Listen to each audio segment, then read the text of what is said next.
Okay, so this is another story I found on here about the first story was about execution. I'm gonna get to that in a minute. I was reading it on my phone, and then as I was reading, it just disappeared off my phone.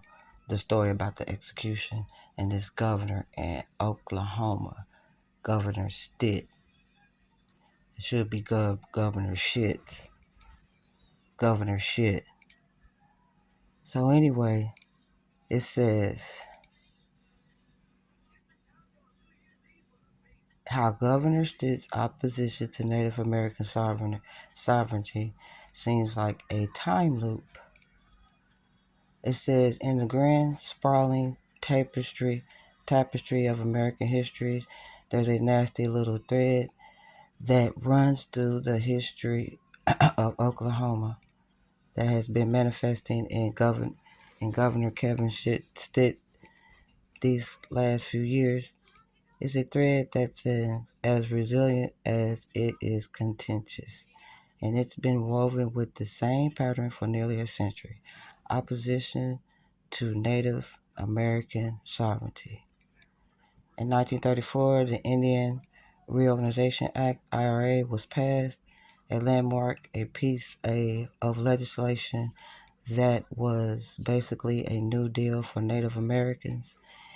It was designed to halt the loss of tribal lands, provide resources and legal basis for tribal government, and secure economic resources for the tribes who had been mistreated.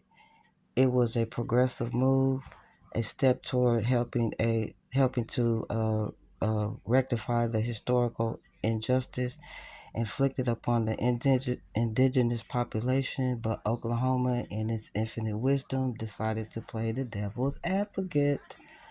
The state's opposition to IRA was perplexing. It was like watching a man argue against his own reflection, a weird spectacle of self-defeating logic. Oklahoma, which was and is home to a significant Native American population, should have been the IRA's biggest cheerleader. Instead, it became its most vocal critic. The act's opposition was so strong that it included language that exempted Oklahoma from it.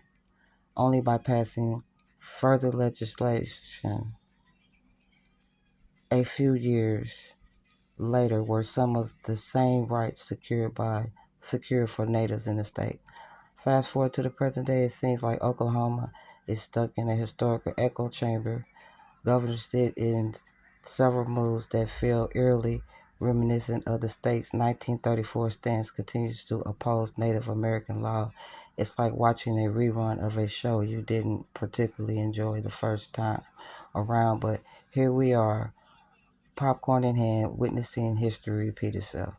Stitt has been fiercely at odds with the Native American law, especially the McGirt decision, which granted tribal jurisdiction over much of eastern Oklahoma.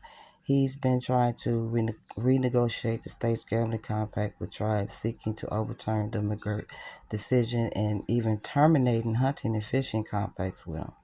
Tribal leaders and legal experts have criticized his actions, alleging he's undermining tribal sovereignty while Stitt defends himself, claiming to protect all Oklahomans' interests. This clash has significantly impacted the state's relationship with tribes, and the uncertainty about the outcome continues as courts are yet to rule on the matter.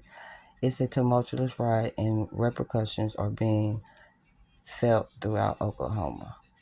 All of this while, oddly enough, the rest of Oklahoma bends in favor toward the tribe's opinions as evidenced by the state overriding his compact veto.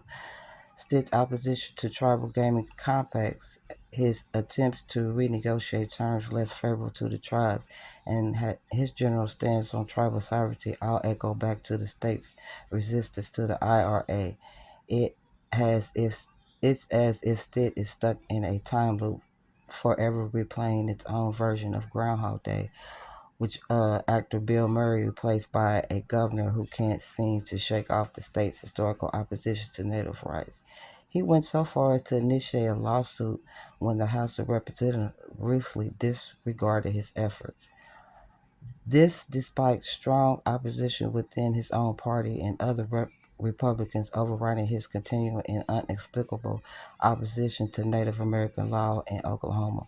But why is this happening? Why does state insist on playing this broken record?